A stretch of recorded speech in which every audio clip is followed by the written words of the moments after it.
लाचारीपोटी धर्म परिवर्तन करणाऱ्यांना पुन्हा वृक्षांच्या मुळावर उभं करणं म्हणजे घर वापसी, अशी व्याख्या सरसंघचालक मोहन भागवत यांनी रत्नागिरीत सांगितली. नाणीजधाम इथं आयोजित करण्यात आलेल्या महारक्तदान संकल्पपूर्ती कार्यक्रमात ते बोलत होते. नैसर्गिकरित्या जे मिळालंय त्याचा काहींना विसर पडलाय, अशांना त्याची आठवण करून देणं म्हणजे घर वापसी, असंही भागवत यांनी यावेळी सांगितलं.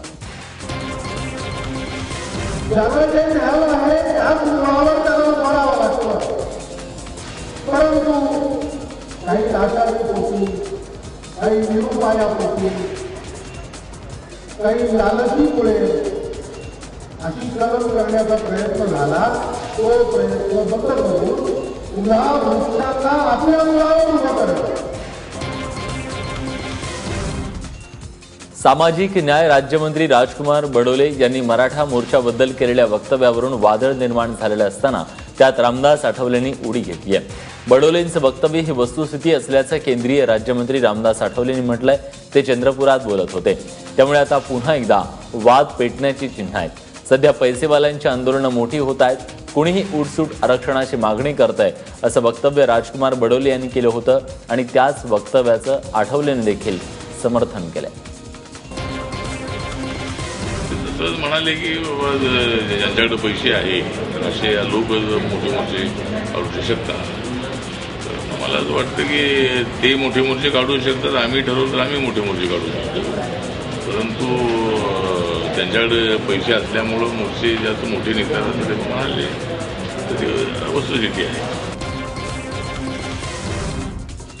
आगामी महानगरपालिका निवडणुकीत समविचारी पक्षांसोबत आम्ही लढू, अशी भूमिका राष्ट्रवादी काँग्रेसनं घेतली असल्याचं अजित पवार यांनी म्हटलंय. ते सांगलीमध्ये पत्रकारांशी बोलत होते.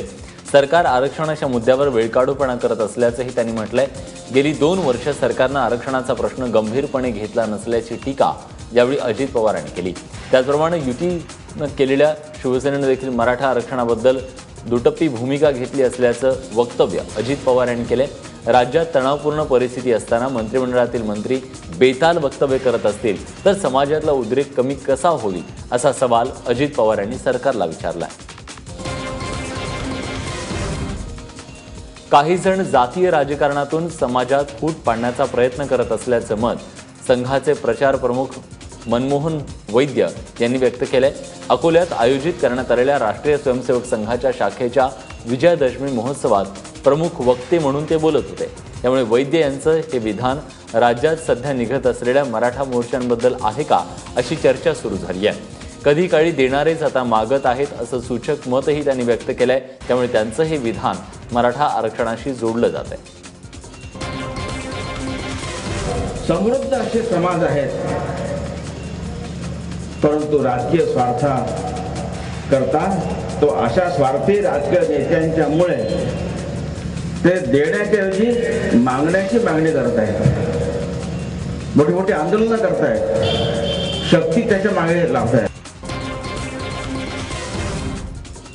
छोट्या छोट्या गोष्टींवरून दगडफेक आणि हाणामारी करायला उद्युक्त होणाऱ्या समाजात कविता लिहावीशी वाटणं आणि ती लोकांना ऐकवणं ही दुर्मिळ होत चाललेली गोष्ट असल्याचं मत दिग्दर्शक नागराज मंजुळे यांनी व्यक्त केली आहे.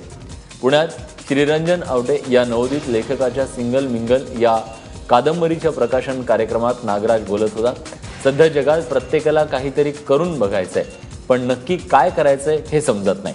अशा काळातही काय करायचंय आणि कसं करायचंय हे माहीत असणाऱ्यांबद्दल आपल्याला अपार आदर असल्याचं नागराज म्हणाले. त्याच्या बायकोला सांगतो की गती कर ना, मागच्या वेळेस तू स्वयंपाक केला तसं कर, तुम्ही काय करायचं, तुम्ही तू केलं तर ते तुला माहिती नाही का, ते जर असं असतं नेमकं सांगा काय करायचं. मला काय करायचं, तुला ते केलं ना, तुला सांग आठवत नाही का, ते म्हणजे सांगा ना, मी अनेक प्रकार करते, तुम्हाला काय काय म्हणजे हवं होतं ते सांगा.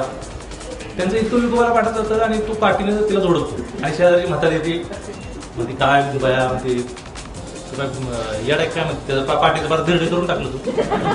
हा तू दीर्घच करायचं होतं.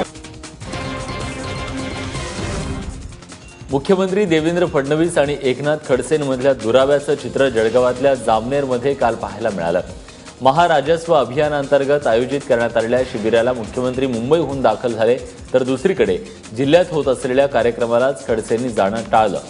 जामनेरच्या कार्यक्रमात एकनाथ खडसे गैरहजर राहिले, त्यामुळे मुख्यमंत्री आणि आपल्यात सारं काही आलबेल नाही असंच खडसेंनी दाखवून दिलं. आणि सांगत राहतो की गिरीश भाऊकडे एवढे कामं चालले, गुलाबराव तुमच्याकडे का नाही? पण माझी त्यांची दोस्ती आहे. हा माणूस दिलदार दोस्त है. जमीन बेचने वालों से उसने दोस्ती नहीं की. जब वो वक्त के पहले अमीर हो जाता, एक साथ दो नशा नहीं करता, नहीं तो वक्त के पहले फकीर हो जाता. भाजपचे नेते एकनाथ खडसेंची नाराजी मुख्यमंत्र्यांच्या जळगाव दौऱ्यातही पाहायला मिळाली.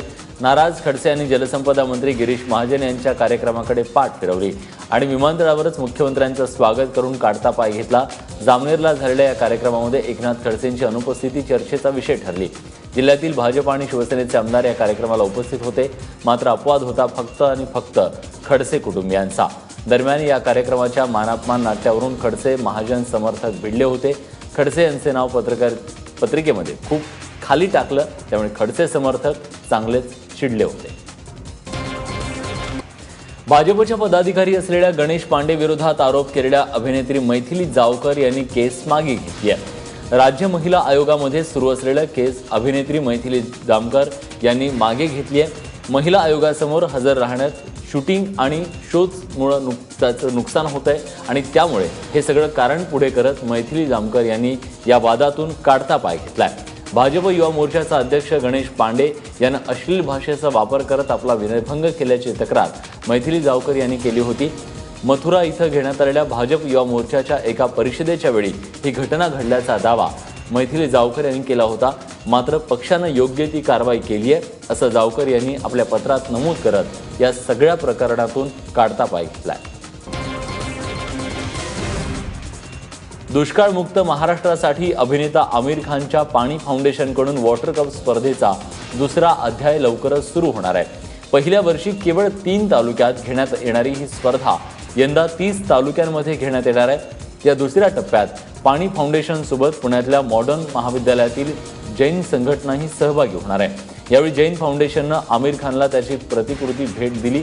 दुष्काळ रोखण्यासाठी एकट्यानं नाही तर सगळ्यांनी मिळून काम केलं पाहिजे अशी भावना यावेळी व्यक्त करण्यात आली.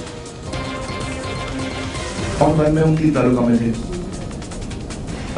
हमने जो कम्युनिकेशन किया वो उन तालुका तक सीमित था. थोड़ा बहुत लोगों को उसके बाहर पता चला. अब हम 30 में जा रहे हैं. इसका मतलब ये कि अगर हमारे 20 ट्रेनर्स थे, अब हमको 200 ट्रेनर चाहिए, 10 गुना. अगर हमारे 3 ट्रेनिंग सेंटर थे, अब हमको 30 ट्रेनिंग सेंटर चाहिए. रफली में बोलूं तो हर चीज 10 गुना बढ़ जाती है.